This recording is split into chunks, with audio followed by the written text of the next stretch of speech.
King, how are you? We're doing good. Welcome. Okay, Bake Club. For those of you that do not know this incredible family over here, one member from their family is missing. This is the incredible James Mark. This is King, his incredible daughter, wearing a killer dress. James Mark is a chef in Providence, Rhode Island. His restaurants are North and Big King. Also, I call him James Mark, which is his first and his last name, no matter what. James Mark was a commis at Momofuku Co. for the opening and became our head baker at Milk Bar, helping me do crazy things like move all of our Cambros of flour and sugar from one Momofuku basement to Milk Bar in the middle of the night. As we were opening Milk Bar, he is my brother in so many things and an incredible chef. We are so excited to have you on Bake Club today. Welcome! We're so excited to be here, right, King? Yeah. Okay, where are you right now? So we're in the kitchen of Big King, which is named after my grandmother in Providence. It's about a hop, skip, and a jump away from our other restaurant, North. I got a mommy and her at work right now. Yeah. Mom Alicia's at work right now, and Dad and King are hanging out. Okay, King, why was your grandma's name King? I think it's such a great name for a woman, for a grandma, for a little king, for a big king. Her name is Grandma. What about Grandma? So her great-grandmother was named Big King, and that was, she came over from China in the 40s, and was, when she got to immigration, they asked her what her name was, and they asked, she told them in Chinese, and they asked, oh, what's that mean? And then it means Big King. And so they wrote her name down as Big King. So it's a kind of a silly story, but you know, that's how we named the restaurant. It's legend. It's legend. It's been legend at Milk Bar since we opened Milk Bar together, and legend before that. You have one of the many things I love about you is this like presence of strong females in your upbringing, and I like to always joke with people. I'm like, it takes a very strong man to work with a bunch of strong women, opening a bakery, you know, taking a business that had very, very little to get going and bringing it to life and keeping it alive and making it delicious every single day. Yeah, I mean, well, like that first crew was really special to me, and everyone still is very special to me. And it's actually very lovely to see how everyone has moved on to different things and success in their own ways. It's really beautiful.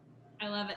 And okay, so my hilarious, like when I think back on these moments that we had together, one of the moments that we were both like, it's always so bittersweet when you have to not say goodbye to someone, but celebrate someone as they take their next leap.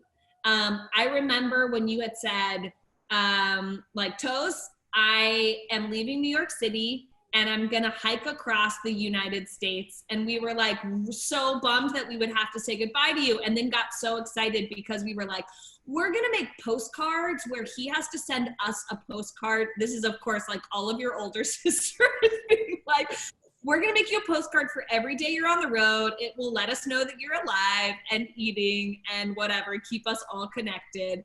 And in this really beautiful way, like my story of it is you went up to Providence, which is where you went to culinary school at Johnson and Wales. And in the beautiful ways that you can't escape the things that you are most passionate about, food just pulled you right back in, and you opened North. How many years ago was that? That was 8 years ago. Yeah, 8 years ago. 8 years ago. Yeah, like we did go hiking. We made about 2 days, and then my buddy got sick, and so we had to bring him back to the city. And at that point, I was just trying to we were working for a friend and like just doing some stuff part time, and kind of fell back in love with it, and fell in love with the city and fell in love with the state in a way that like I hadn't when I was in college up here. Just because, you know, I was living here as an adult, and instead of living here as a college student, and you just see things differently. And saw a lot of opportunities. We opened North maybe 2 years after I came back, so it's been 8 years, so probably about a decade since I was back in New York City. But we always like coming down to visit now. Yes, my happiest place. Okay, what's the difference so that Bake Club knows? What is North and what is Big King? Either from like inspiration or style of food or otherwise. By the way, Bake Club, they're both killer follows on Instagram. I was scrolling last night and was like, why don't I live closer to Providence? Because I was deep on Big King's Instagram and was like, I need that onigiri snacky right now. So North is the first restaurant, and it's the restaurant I opened when I was 26, and it has the energy of a restaurant of someone that opened their restaurant when they're 26.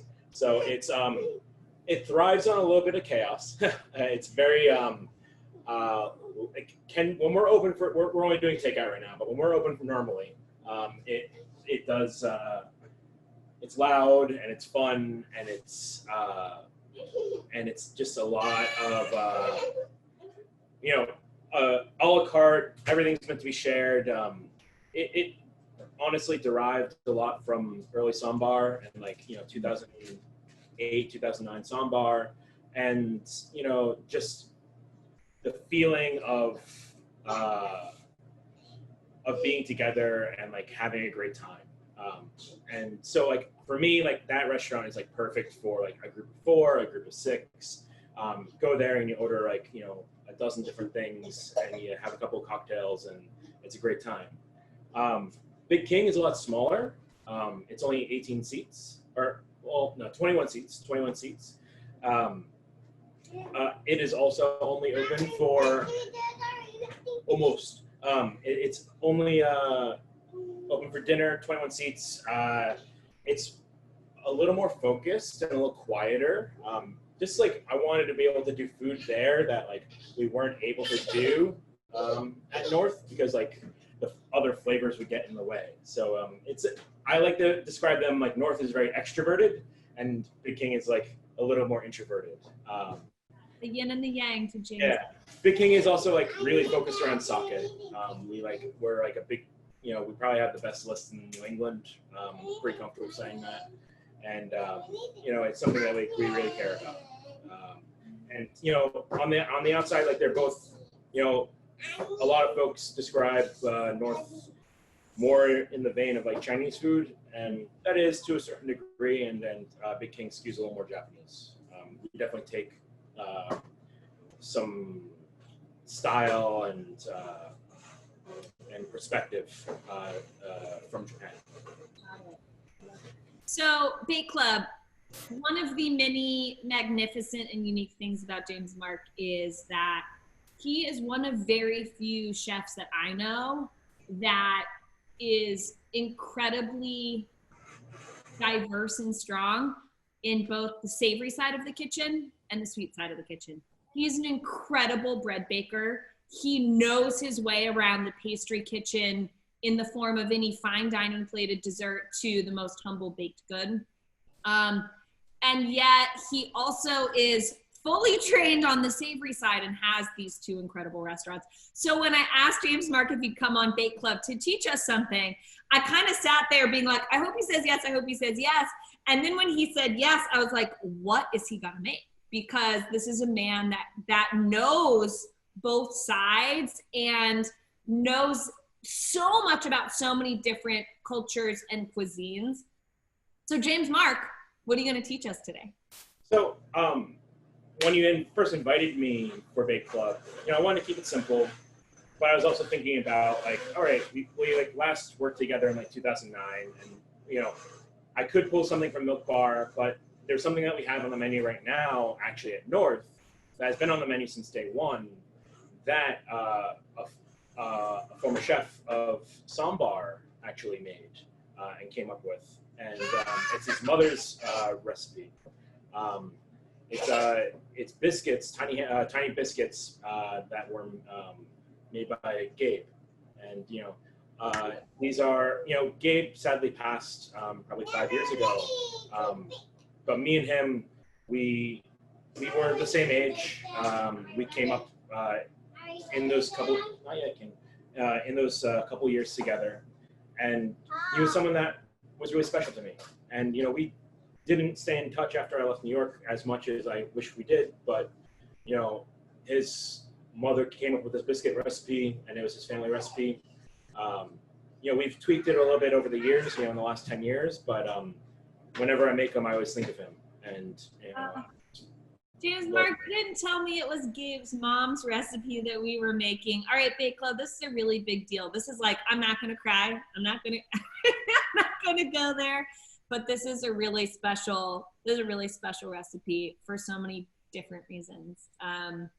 Gabe had such incredible talent and such a bright and promising future, and we unfortunately had to say goodbye to him a few years ago, but he most certainly lives on in my heart and my memory. James, it's clear he does in yours too. And now he's gonna live on in Bake Club memory, because I can only imagine how fire these biscuits are gonna be. So we're making biscuits. Yeah, we're making drop biscuits, which are really easy to make, and it's it's 6 ingredients, and they're super delicious. And biscuits have this idea that they are 1,000 layers, and you have to roll, and you have to be careful the entire time, and that is definitely a way of making biscuits.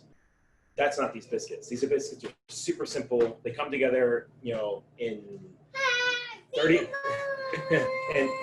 minutes or less. Our guys at North can do them in 15, 20 minutes, just because they've made them 1,000 times. And the recipe scales. So we're gonna make 15 tiny biscuits today. We make 150 at a time over there. And so it's a really easy recipe that is very versatile. Awesome. You can also drop biscuit town. I think the second I heard drop biscuits, I was like, I'm channeling my inner Red Lobster, all you can eat lady. I cannot wait. Okay, let's dig in. Where's your sous chef? King, go time. Hey, come here. She's coming. I love Murphy's Laws. She's ready to make drop biscuits 10 minutes ago, and the grown-ups weren't ready. King, it's go time. Okay. All right. 3 cups of flour, 3 tablespoons of sugar, 2 teaspoons of salt, 2.5 teaspoons of baking powder, because that's going to give us our flavor and our lift. Baking soda is not a substitution, as you know. And then I have 6 tablespoons of soft butter. And watching King, it's just time to get my hands dirty. Yeah, I think so. Okay, so I'm going for sandy homogeneous, like you said. Mm-hmm. And so my best, can I try? So my best method is you just lift it up, and then just rub it between your hands like this until all the flour or all the butter disappears essentially into the flour mixture. Got it. And it should be the texture of wet sand. I mean, anytime you get an excuse to play like this, King's probably a pro at it. Yeah. James, what's it like to be a father?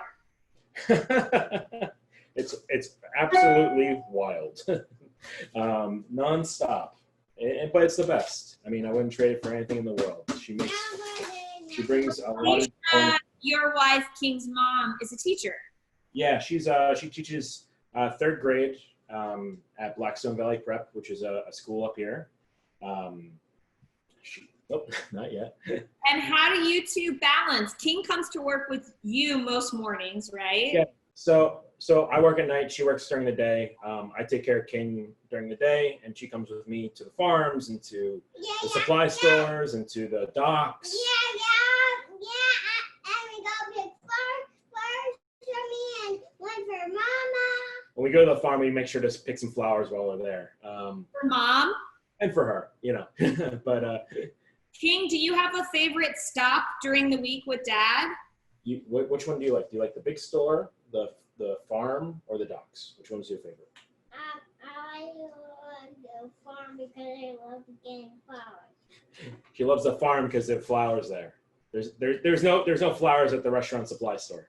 The docks. There's a lot of smelly fish things. Yeah. But yeah, no. So I take care of her during the day, and then Alicia finishes school. Get it in here, please. Around 4 o'clock, and then comes picks her up, and then I go into service.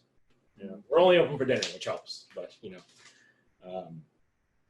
Yeah, so yeah, that's kind of our routine. That's a pretty cool routine. I mean, I can only imagine that it comes with all the challenges that one could imagine, but I think it's pretty cool that you each get to have your own relationships with King, and that she gets to be in your world in this really lovely way. I remember as a kid when it was like take your kid to work day, I was like, whoa, this is what you do all day. With one of my parents, you know, one or the other of my parents, and I think it's pretty cool that she gets to be such a big part of your lives. Yeah, no, I mean, it's one of those things where it's like, I mean, being a restaurant owner is really hard, and you know, has a lot of challenges, but one of the real big benefits is that, like, you know, I can take my kid with me if I need to, and no one really gets to complain about it. Yeah, I was gonna say, is she also like when you're going to farms or going to the dock or going to the restaurant supply store, is it just like no matter how frustrating the day is, you've got King by your side, and that reminder is a reminder? Well, I mean, sometimes she's the source of the frustration, but we love her still. And no. Okay, my flour, sugar, salt, baking powder, room temperature butter mixture is like so wonderfully that it's sand. It's a little yellow, the tiniest bit yellow, but I can see that like all the butter has broken down into this really nice, evenly distributed mixture. And so I know I've done a good job, and it was so much easier than cutting in cold butter, I have to say. Yeah. So much easier. Okay, what's next? So next is our last step. And so, like I said before, you can do everything up to this point ahead of time. And then you can take the flour and butter mixture and put it in your refrigerator and just have it set aside for the morning that you want to make biscuits. We actually do this at the restaurant. We'll make, you know, batches at a time. We used to do it so that you made the entire weeks on one day, and then you just pulled out batches as you needed, and then you just scale out your buttermilk to whatever size batch you're trying to make. That's so smart. So we're at a point where we can stop if we wanted to, but you can also do it all the way at the same time. You don't have to refrigerate it. Oh my gosh, I'm also realizing I didn't turn on my oven. What oven temp am I going for? All right, so this is the difference than a lot of other biscuits and a lot of baked goods. We're gonna go between 450 and 500 degrees, which is way hotter than anything that like you'll work with with baked goods normally. Okay. Why that temperature? Why are we going so high? And it's because of the shape of the biscuits that we're going to be making and the size of the biscuits that we're going to be making. Mine should be the heart. You're going to make yours in the shape of a heart? Yeah, Okay. yeah. But And my second one is going to be a circle. I'm finding it. What was the pattern? You're making a pattern. Okay. But because we're making the biscuits so small, they don't have a lot of density for the heat to penetrate. So you can cook them at a higher temperature, and the outside browns really fast, and the inside gets just cooked through enough where it's like really light and like not tough at all, and super delicious. But you still get this really, really brown outside that and like all that like caramelization from the butter and sugar that's in the biscuit. That's brilliant. Okay, we're going for 450 on the home oven. And then what do you think? We do like a tester biscuit, so if folks need to amp their temperature up, they can? Yeah, I mean, so honestly, like if you're at 450, like you have some wiggle room, right? So like if your oven's at 425, it'll work still. And we'll talk about that in our baking times. And if your oven's at 475 or 500, you have some wiggle room too. Like this recipe was a really designed for a commercial kitchen where like the ovens are going full blast all the time and that sort of thing. And so, and the oven doors are getting opened all the time, and like, you know, people are looking in, and it's like, so it's not super delicate. Like you have the opportunity to like make adjustments on the fly, which again, we'll talk about when it's time to bake. But at this point also is when you can start working in other ingredients that are optional. So you wanted to make cheddar bay biscuits. This is when you would add your cheddar cheese. This is when you add your Old Bay. You know, and the cool thing about this recipe is that you can add almost anything to these biscuits. So like in the past, we've added crab meat, cooked crab meat. In the past, we've done, you know, scallion. In the past, we've done like black pepper. What would you put in yours, King? We're gonna keep ours plain today. Okay. We're gonna. Wait, what are you saying? What are you saying? I think you're just being a surprise. Oh, surprise! Hold on, I'll do that with King. Where'd she go? Wow. I'm gonna make some surprise biscuits with Old Bay and cheddar. 100%. You're going plain because you have another plan. Yeah. So I'll talk about them. What we're gonna do with them afterwards. Could you do sweet? Could you do like, I don't know, like freshly grated apples and cheddar, or like cinnamon? Yeah, totally. Well, the only thing that you want to keep in mind is water content, and being careful about water content. So like, if you're gonna do like apple or a piece of fruit, I would say to like maybe roast it first to get the water out. Reduce a little bit of the water out of it. We've done like crispy bacon, crispy country ham all the time. Pepperoni, mozzarella cheese, if you want to. Excuse me, some oregano. I'm here for it. Yeah, exactly. So like I said, this is a cool palette that you can do a lot of different things with. Okay, and how do you decide how much of what to put in? I just put in 2 teaspoons of Old Bay, and I'm going, I think I need more. Yeah, I would a little, for this size recipe, I'd say a little bit more than 2 teaspoons. And, you know, there's also options like as far as you can incorporate here, something like a spice now you can incorporate now, and then we can incorporate it a little bit further in the process again. Okay. But we'll talk about options when we get to it.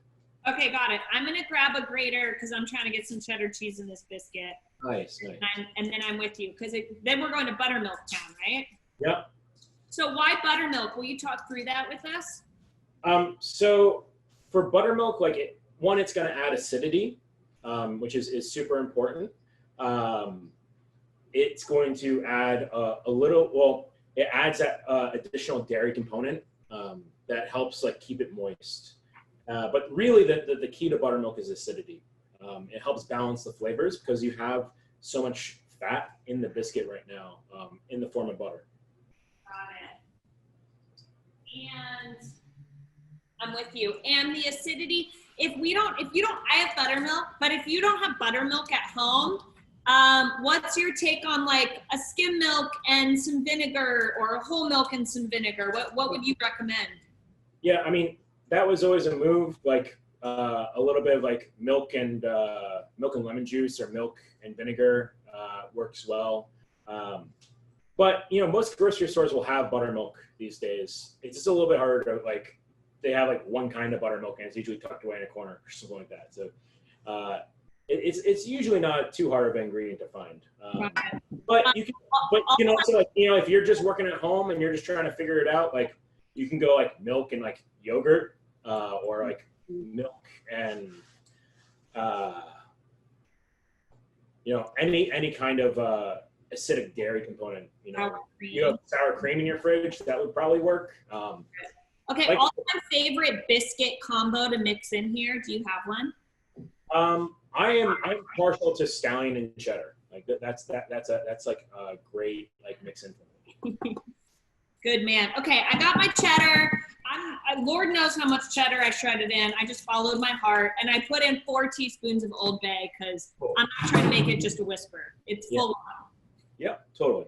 All right, so next so at this point, up until this point, you can be mixing as hard as you want, and you can be as aggressive with it as you want.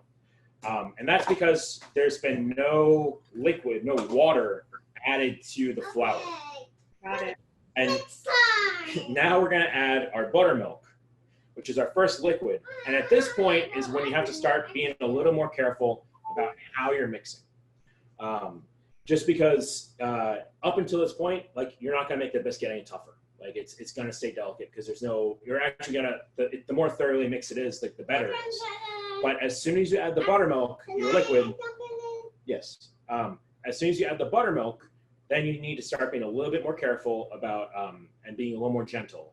And so you can use a spatula or you can use your hands, and you're just going to be folding it in like a really gentle action.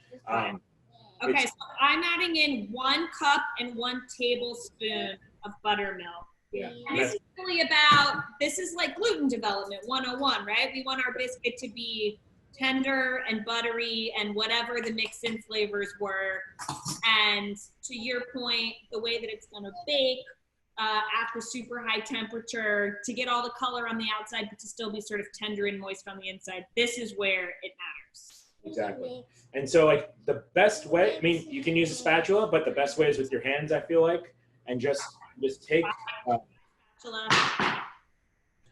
you just take your hands, and you can hold the spatula, okay?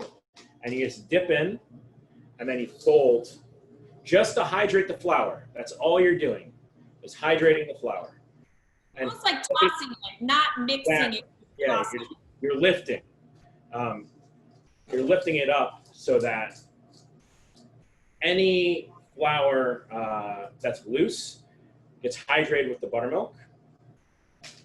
And it takes 30 seconds, 45 seconds of mixing. That's it. All right, we're all done mixing. So we're really tossing. There's no point where we're like applying pressure. Exactly. It's always lift. That's the key. It's like opposite of kneading. Got it. So this is really just like a bulldozer. This is a human bulldozer for our nice little drop biscuit mixture. Okay, so lift and shovel. Yep. And if the mixture feels a little dry, you can always add a touch more buttermilk. If your flour needs to be hydrated a little bit more, like, again, there's like a lot of wiggle room with it. But ultimately, like, you should have like a shaggy mess that looks like this. So I'm like in that delicate space where I'm like, is this gonna hydrate a little bit more? Exactly. All right, I'm gonna add another splash. I'm gonna go with you. And when you add other mix-ins, that can affect things. So that's something to keep in mind. My Old Bay definitely stole some of that moisture, huh? That's kind of natural. Okay. All right. I'm gonna wash my hands real quick. I kind of just want to eat this dough if I'm being real honest. Okay, so you're starting with 1 cup and 1 tablespoon of buttermilk, but based on what you added in, you definitely have the James Mark permission to add a little bit more buttermilk, a little bit more of that liquid, if need be, to get to that nice, moist, shaggy mass he showed us. Okay, I'm there. I'm officially there now. Yeah, so like that's what my guy looks like, and it's perfect. Got it. What do you think about this? Minus the scary hand. Yeah, that's great. I'm gonna be biscuit hands for Halloween this year. There you go. Okay. All right. I'm just gonna eat some of this because let's be real. Yeah. Oh. It's good, right? Yeah. Oh yeah.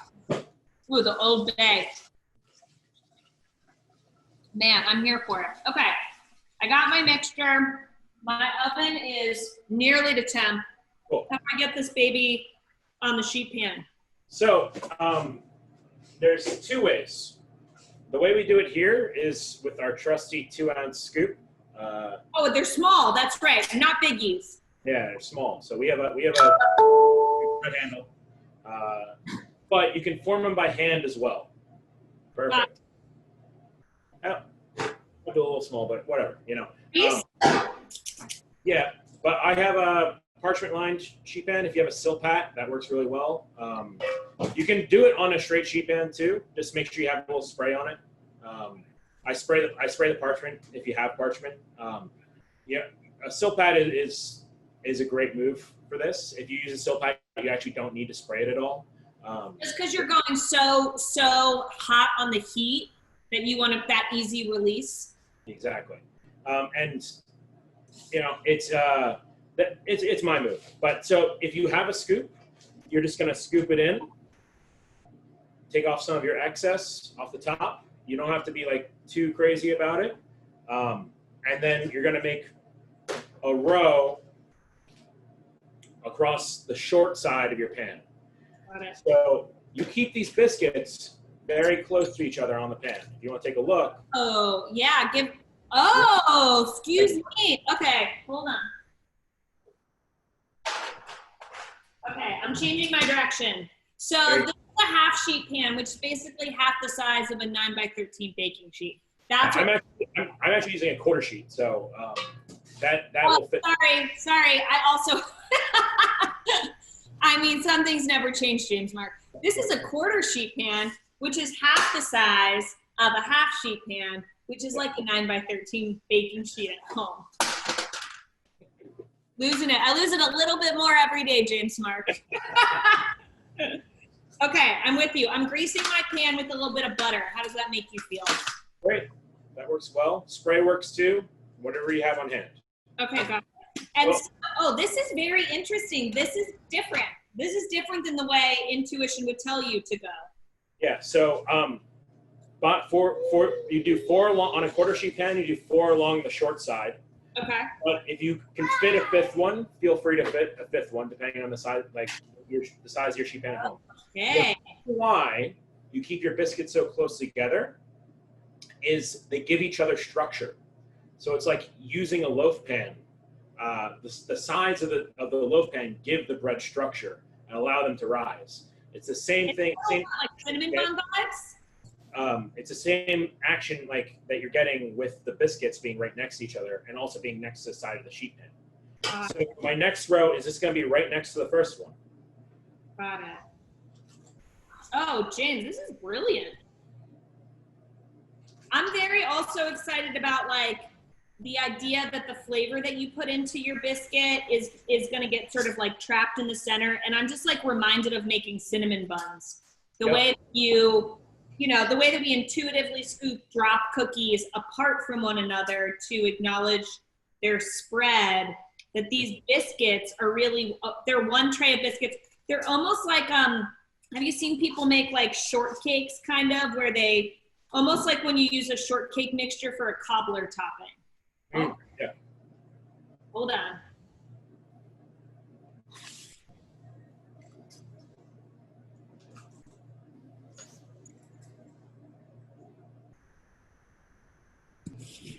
Okay, so my goal is to basically scoop all of my biscuit dough onto my 1/4 sheet pan. Oh, you will have extra room on your sheet pan. You should. Like, I mean, I think you have a slightly larger batch than me because of the add-ins that you added. Oh, got it. But it should be as tight as this. Okay, we got it. Coming in. Oh, I'm having so much fun with you. Okay, favorite thing that we ever made together? Well, I have 2 things. My favorite thing that I ever made was something that we worked on for a long time, and it was on the opening menu. And that was the green curry banana bread. Whoa. And that was the only thing I made that stuck around. And I was very proud of that one. My second favorite thing. Tell me. My second favorite thing that we worked on, but I never figured out, but you eventually figured out, was the cookie dough cookie. We tried that to make that work so many times. Well, one of the parts of the cookie dough cookie is the reality that you're serving people cookie dough, which has its own stipulations, but also its own deliciousness. The cookie dough cookie. I thought you were going to say the chorizo challah. Oh, that was a good one too. And the Chinese sausage focaccia is really good too. That's a Fran recipe more than mine. That's a really good one too. Um, My favorite thing, or no, my least favorite thing that you made me work on for like 6 months and I never figured out was the American cheesecake. okay, the American Only for Wiley, though. the American cheesecake is still a story that I tell because people are always so curious about like, what are, of all the flavor combinations that like, that we're known for at Milk Bar through the brilliance of your mind or Marion's mind or Helen Jo's mind or my mind, all of our collective minds. They're like, which ones haven't worked? And I always go like Sour Patch Kids soft serve 10 years ago, 11 years ago turns out was a terrible idea. Oh no, Gummy Bear soft serve was a terrible idea. Sour Patch soft serve, great idea. And then I always tell the story of like, you need a team that's going to be honest with you, because I tell them the story of the American cheesecake that we made for Wiley's birthday because he loves American cheese. But then I was like, this is perfect. We're going to put it in a Ritz cracker crust. We're going to make it into a pie. We're going to serve it with like a green tomato sorbet. And I remember working on it time and time and time again and eating it. And I would get so excited. And you and Marion would like have bites of it and be like, like it's hard for me to think about it. Sometimes I gag a little bit, but a lack of enthusiasm. I still keep green curry in my fridge to this day because of the brilliance of that combination. Yeah, I mean, and we put the recipe in one of the cookbooks, and I can't remember either in All About Cake or Milk Bar Life. Oh, cool! I didn't realize that. Live on, my friend. I mean, you're in all those books anyways, but we live on. So biscuits, you got them scooped out. If you have a wet hand, you can give them a little bit of a pat. Got it. Just to like submerge the domes a little bit, the dome tops. Yeah, just a touch. You know, barely any pressure. You're not really pressing them down too much, but just a touch.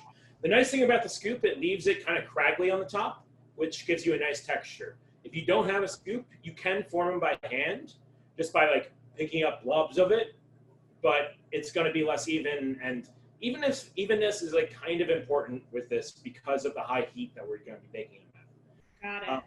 So we're going to put them in the oven. It's going to take, we're going to start it at 8 to 10 minutes, and then we're going to eyeball, see where they're at, see where the color is on the top, give them a spin in the oven. If you have the ability to lift one up with like a spatula and a towel in your other hand to check out the bottom of the biscuit, that's super important as well, just to make sure it's not getting too dark. But yeah, and then you're just gonna keep going at like 5-minute intervals after that initial like 10 minutes, and just keep checking them every 5 minutes and giving a spin and see where they're at. Depending on what your mix-ins are, it's gonna change what the final bake time is, and also depending on how hot your oven is. Got it. Okay, biscuits are in the oven. We're setting the timer. Question: what was your grandma like? What was Big King like? Because I've heard obviously so many stories about her over the years, but like, do you have a favorite memory from her, or like, how would you sum up her ness? So, you know, my grandmother, she raised me from age 12 until I left the house. And I actually lived with her my first 6 months in New York City, in Bayonne, New Jersey. She was one of the most powerful people I know. You know, she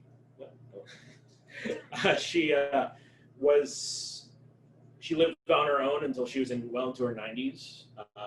She like maintained a little urban garden in the back of her house well into her 90s.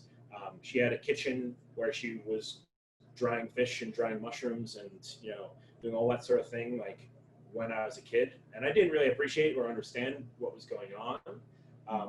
But, you know, she worked constantly and every day, and she helped cement our family in this country. You know, she was my dad is first generation American born, and, you know, without the work that and effort that her and my grandfather put in, he wouldn't have been able to go to college and, provide for his family in the way he has. And, so we're really lucky. And, it's, yes, King? It is quiet. Give me 1 minute, right? And so, she was tough to live with some days, and not always easy. And we butted heads sometimes because of the language. That's about, what were some of the things? She would say that I was eating too much cheese growing up. She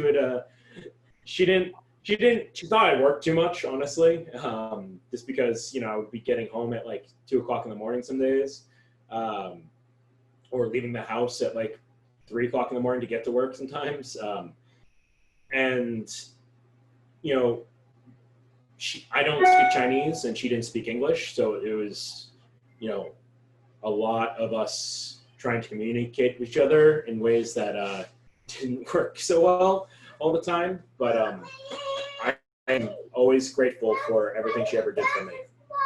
I think you got, like when I think about you, I think you both have this wonderful softness, but you also have a hardness. Like you're very stubborn.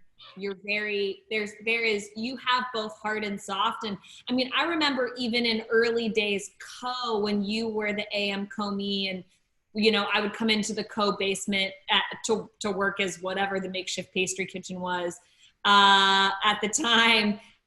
When spending time with you, I mean, Big King was a legend. I have memories of Peter Serpico and Sean Gray. I mean, we would come in and just like relish in your stories of grandma, of Big King, and like the hilarity of like what it was that you got in this like marvelous argument about in this really loving, respectful way that only family members.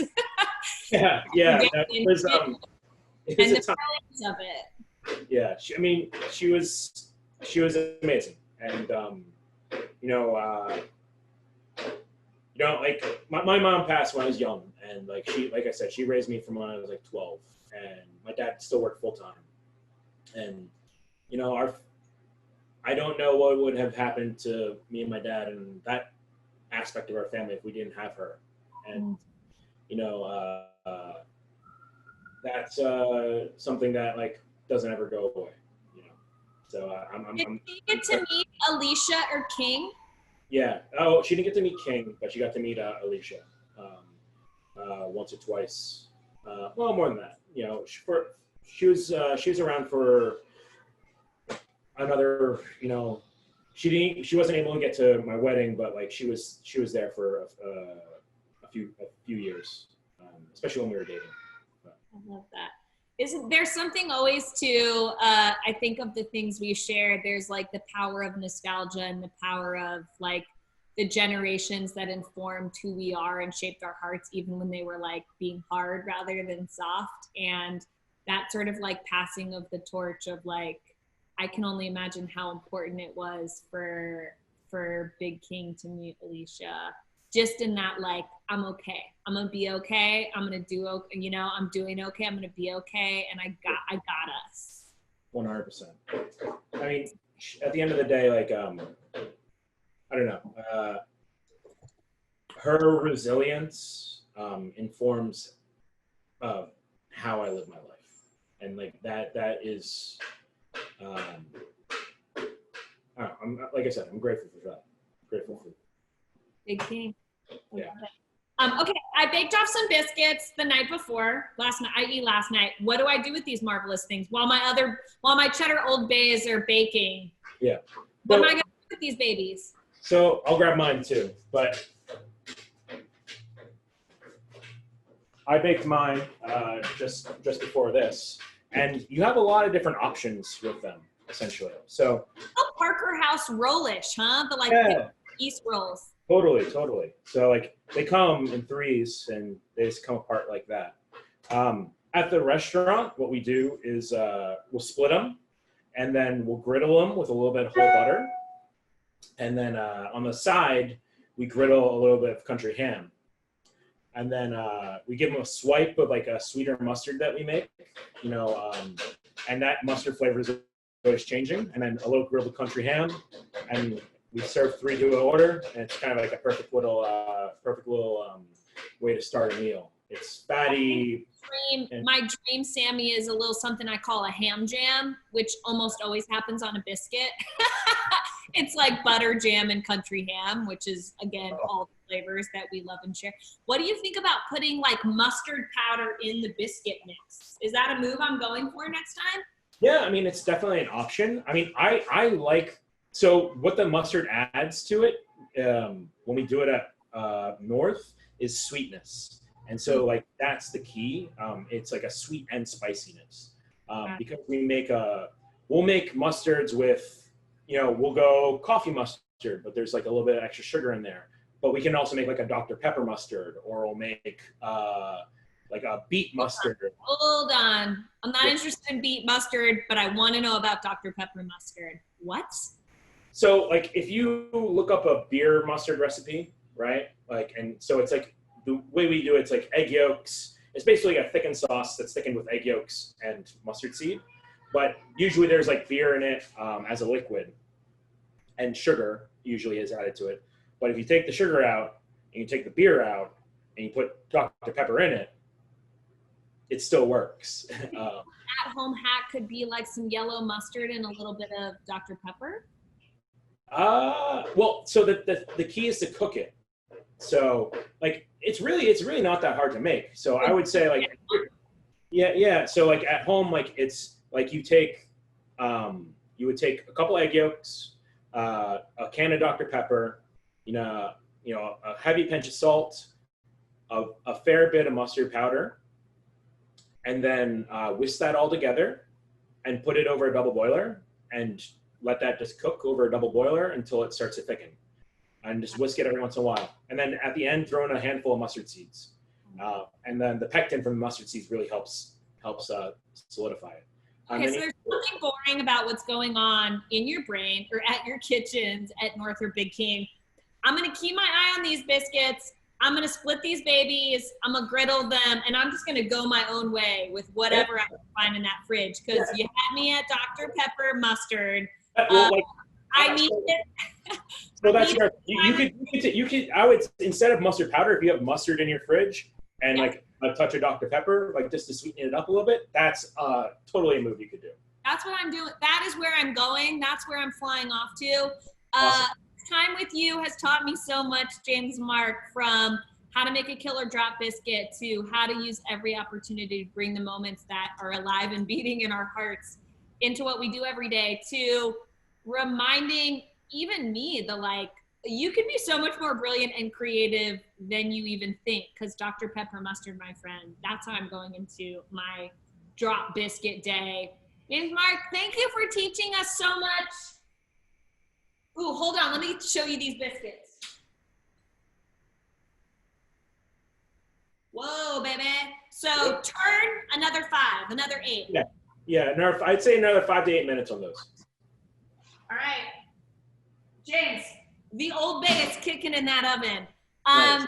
You're the greatest. Thank you so much for joining us on Bake Club. Bake Club, you better get after North. You better get after Big King.